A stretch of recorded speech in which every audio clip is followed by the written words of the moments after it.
It's Wednesday, January 29th, 2025. Welcome to Make It Make Sense. I'm Granthermes.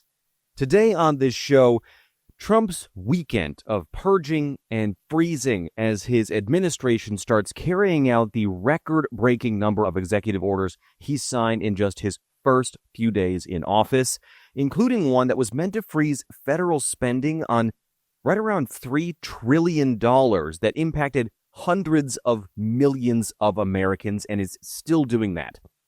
That understandably turned into a whirlwind of controversy that really seemed to catch this new administration off guard. But before we get to all that, we have to talk about the people who were let into Trump's administration over the weekend, namely Kristi Noem as the Department of Homeland Security's secretary, and Pete Hegseth, who became the Secretary of Defense, which J.D. Vance actually had to come in and break the tie in the Senate for that. If you don't remember, ninth grade civics, the vice president is the president of the Senate, and when there's a tie, they are allowed to come in and break it. Kamala Harris had to do it a few times, as well as Joe Biden and Mike Pence, but it's really rare for it to need to happen on a confirmation vote like this one.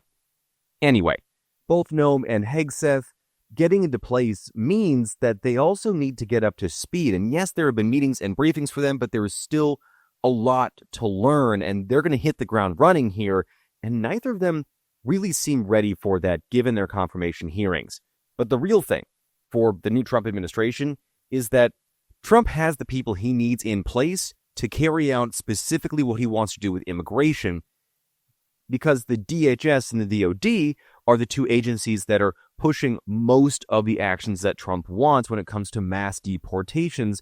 Like I said last week, immigration raids have already started in about a dozen cities, mostly democratically controlled across the country, and the Department of Defense is already sending troops to the southern border and looking at sending more. And I think that those immigration raids are actually a good place to start when we are talking about this beginning stage of the Trump administration purges across the country, because those immigration raids just have not been the seamless, targeted raids that Trump's border czar, Tom Homan, promised in the days leading up to and right after the election.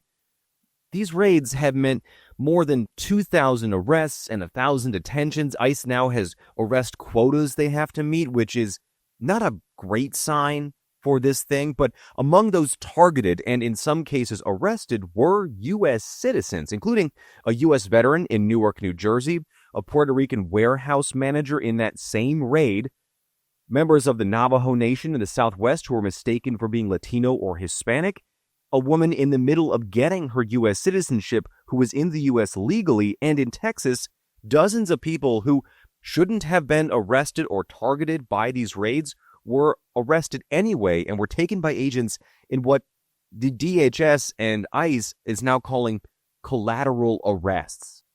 In all, the White House is reporting that about half of the people who've been arrested either had nonviolent offenses on their records or hadn't committed a crime at all. And on top of that, the administration is urging citizens to turn in people that they think are undocumented and is allowing raids to take place in churches, hospitals, and schools. In Oklahoma, the state superintendent and state education leaders just approved a plan to force families to prove their immigration status and the immigration status of their children when they enroll in school. Now, these aren't hiccups in the system. These things are happening by design. The way the Trump administration's orders are crafted and written isn't just to catch people that they believe are criminals, which if they've only entered the country illegally, they aren't actually criminals because illegally crossing the U.S. border is actually a civil misdemeanor on its first crossing. It's only a felony after you cross a second time. But it's not a criminal offense to be here illegally, in the way that Trump was found liable for sexual assault but wasn't found criminally guilty for rape. What these raids are is a show of force in immigrant communities meant to scare people, the majority of whom work in our cities and towns as law-abiding neighbors, pick and pack our food, build our cities and homes in construction companies, and take care of our sick and vulnerable and elderly, documented and undocumented. And there are more of these raids coming in the days and weeks ahead. But we need to move on here because Trump also purged more than a dozen inspectors general over the weekend as well. Offices of inspectors general are basically the internal affairs agents for departments and agencies across the federal government. They're the ones that find corruption and waste and inefficiency in agencies, and often their reports go to Congress. So for those of you listening and thinking that these OIG offices aren't doing a very good job, they are doing their jobs. It's just that no one who controls the money, so Congress, listens to them. And among those inspectors general purged, most were Trump appointed and included inspectors from the Department of Justice, Agriculture, and the Interior, which are three agencies where Trump's actions on things like immigration or the environment are likely to break government protocols and potentially the law. And really, the most important thing to know here is that what these offices are about is an internal executive branch check on executive power and overreach. They're meant to help executive branch agencies perform better, follow the law better, and provide transparency to the rest of us, the taxpayers. They are the checks and balances within the checks and balances of our government, which makes this even more ironic or troubling, depending on which way you want to look at it.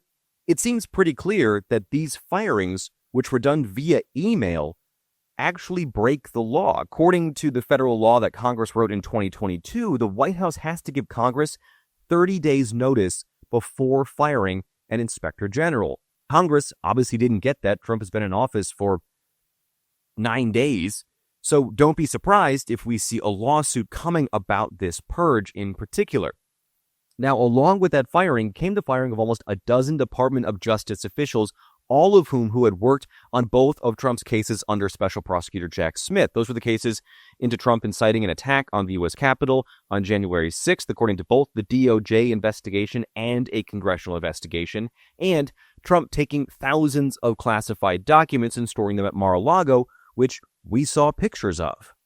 In a statement to Fox News, a senior official at the DOJ said the memo that came out from the acting attorney general right now, because Trump's Attorney General pick, Pam Bondi, hasn't been officially confirmed yet, the acting Attorney General, James McHenry, said he did not believe that the DOJ officials, quote, could be trusted to faithfully implement the president's agenda because of their significant role in prosecuting the president.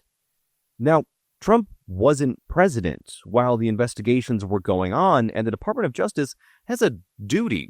It's their mission to investigate crimes like the ones Trump was accused of committing. So, not unlike Trump's pardon of the January 6th attackers, these firings for not showing loyalty to Trump are another shot at law enforcement and the work of federal law enforcement specifically. And all of this brings us to maybe the most chaotic news of the week: the Trump administration's orders to freeze federal funding. So on Monday, the administration sent out an extremely broad and confusing memo saying that all agencies needed to suspend federal funding so agencies and departments could do what effectively were loyalty audits of what they're spending their money on. Basically saying if it doesn't align with Trump's political goals, including ending diversity, bringing prices down in a very vague sense, and ending undocumented immigration, it shouldn't get funded. Except that's most things the government does, like foreign aid to stop the spread of dangerous diseases so they don't end up on American shores or on the shores of our allies. That includes cancer research, children's cancer research, educational grants and loans, food stamp benefits, lunch money, money for law enforcement equipment, rent assistance for veterans, and funding for programs like Meals on Wheels and Head Start.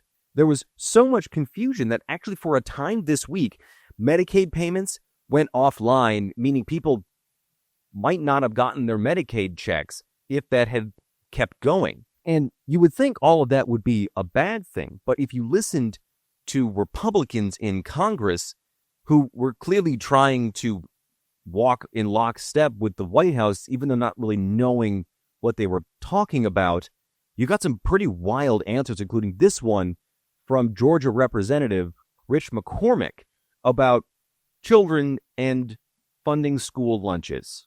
I mean, how many people got their start in fast food restaurants when they were kids versus just giving a blanket rule that gives all kids lunches in high school who are capable of going out and actually getting a job and doing something that makes them have value, thinking about their future instead of thinking about how they're going to sponge off the government when they don't need to.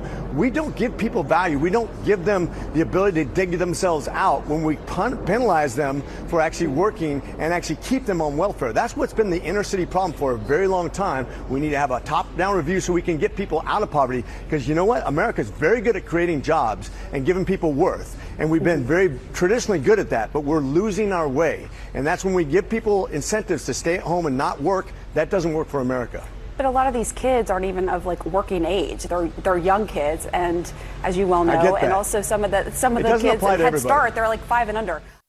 And McCormick wasn't alone. There were quite a few others who were trying to twist themselves in knots to back up what was clearly a very difficult memo for them to kind of circle the square on here. But it's also a clear sign with McCormick being willing to say something like that on national television that it's getting harder and harder, and will be harder and harder under this administration for Republicans to continue to call themselves the party of families and children if they're going to get behind these things. But that's for likely a later episode. Just hours after that memo went out and was published, the White House quickly backtracked to say that the across-the-board freeze wasn't really across the board, and individual programs like Medicaid payments or Head Start won't be affected, but the order was written so broadly and frankly so badly that no one seems to know what to think still. And this has really been the first crisis that caught the White House off guard, it seems, and they're not even 2 full weeks in. In the hours after the memo went out, it caused so much confusion that some of the administration's heavy hitters were out doing interviews trying to backpedal, but it has not gone well. Here was Stephen Miller, Trump's immigration guru, on CNN trying to make his point. Well, in the original executive order that addressed NGOs, foreign aid, and other grants, that was a 90-day review process, as you know, Jake. But again, more fundamentally, I think we're missing the big point here. Do you believe, does anyone believe, that an unaccountable, career-tenured bureaucrat should be able to approve vast sums of money for the projects that they personally agree with that no accountable employee in the federal government has reviewed? I'm literally asking about Meals on Wheels. I mean, you know, I don't know what you're talking about. And like Jake Tapper just said there on CNN, that was a question about funding Meals on Wheels. But as the White House did damage control, and a lot of people were really afraid of what was going to happen to, in a lot of cases, their jobs, their livelihoods, but also the people that they help, we learned where this memo came from. It turns out that the people who wrote it, well, they aren't that well versed in covering their digital tracks, because the PDF that went out from the government still had the original authors attached to it in the metadata, and they were 2 of the authors of Project 2025. So for those of you who don't remember what Project 2025 was, it was and is, it still exists, the nearly 900-page playbook written by the ultra-conservative Heritage Foundation that Trump said at the time during the campaign that he had no knowledge of it, but the group was actively helping to staff a possible Trump administration, which is now a real administration. The project was full of things like dismantling the FBI and Department of Education, both of which Trump and his appointees have talked about publicly. Mass deportations of immigrants, purging non-loyal career civil servants, which I'm going to get to here in a minute, and eliminating a whole host of civil rights protections, including access to reproductive and gender-affirming care, protections for minority groups, including religious minorities, and a lot more massive changes to the way that American life operates. Now, it was rightly considered by most experts in their respective fields in each of these sections to be an extreme set of policies, and it turns out that the same people who wrote that are now writing official government documents, which isn't great. Those people aren't a part of the government. They aren't, as far as we understand it, accountable to the president, who is accountable to us. This is not the kind of thing that you want when you want your government to represent the people.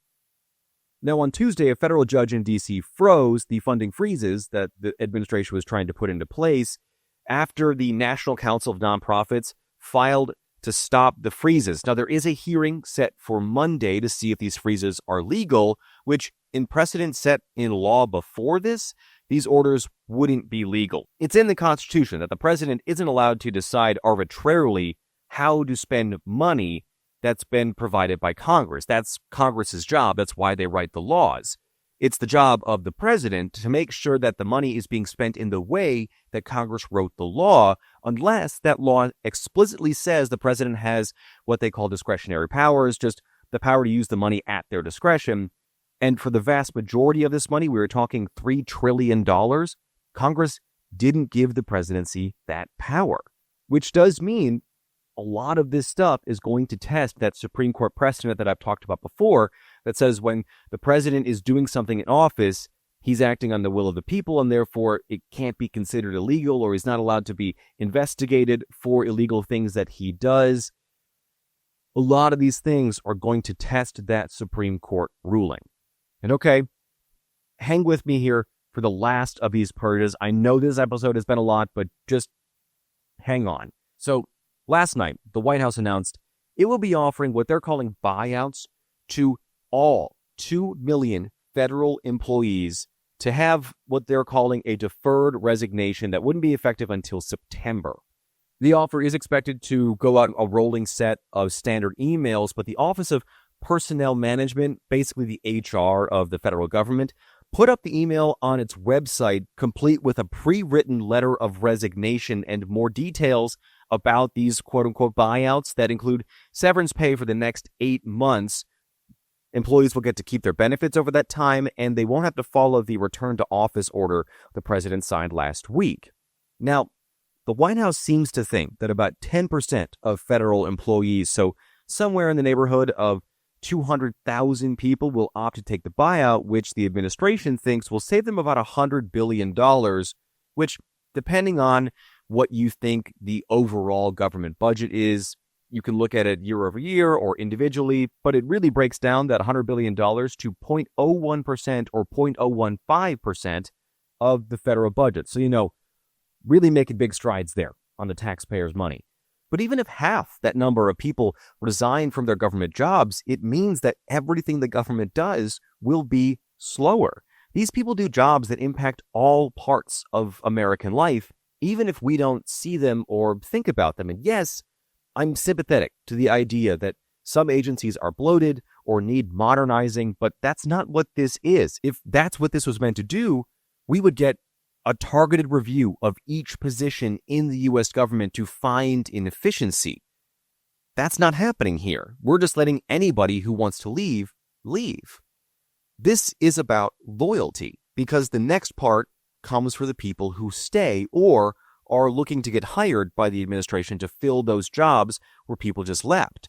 For those people, there have already been intense MAGA loyalty questioning during the hiring process, which questions were asked like when their MAGA revelation happened, how they helped Trump get elected, as in did they volunteer for the campaign, and which part of Trump's message appeals most to them. Screening teams have also already been sent to start interviewing current federal employees, earning them the nickname MAGA commissars. And commissars is a name from Soviet Russia for the Communist Party agents who tested loyalty when the Soviet Union was around. Now, according to the LA Times, it seems that these screening teams aren't looking for talent or competency, going frankly directly against Trump's line that he uses about purging diversity and equity positions in the name of creating a merit-based society. No, these teams are looking for any departure from Trump's political goals, including combing through social media accounts and then having people prove their enthusiasm for Donald Trump in later rounds of interviews or reviews. So, back up from that a little bit. This move to offer buyouts will likely be met with court cases, just like the firings of DEI positions. Will those cases hold up? It's hard to tell. The president does technically have the power to hire and fire executive branch employees, or at least to instruct departments to hire and fire employees, but there are a lot of civil service protection laws and labor laws that prevent the president from overhauling the government, and those same protections would also apply to members of offices of inspectors general and Department of Justice officials. But it will also mean that people will end up in positions who don't know what they're doing. And that means that states that rely on federal government funding to help fund state-level organizations and local organizations that help a lot of people in need will have a much harder time doing the things that they need to do, which also includes basic things like social security numbers for newborns, getting a new passport, or even just hopping a flight. It's hard to tell just how many things will be impacted here, but again, that's not the point. The point of all of these purges is to install loyalty now for what comes next. Okay, that is it. And I wish I could end on a better note that wasn't so ominous, but it's been one of those weeks, and it's only Wednesday. Please rate and review the show, whatever podcast app you're listening to this on. Like and subscribe and hit the bell for notifications on YouTube so you don't miss out on any new episodes. You can subscribe to the Make It Make Sense Substack, where I've got daily articles going up about what's in the news when I'm not talking to you here. And as always, share the show on social media. It's Mims News Pod. That's MIMS News Pod on every platform. I am at Granthermes on X and Bluesky, and at Granthermes TV on everything else. Thank you so much for listening today. I'm Granthermes, and I'll talk to you on Friday.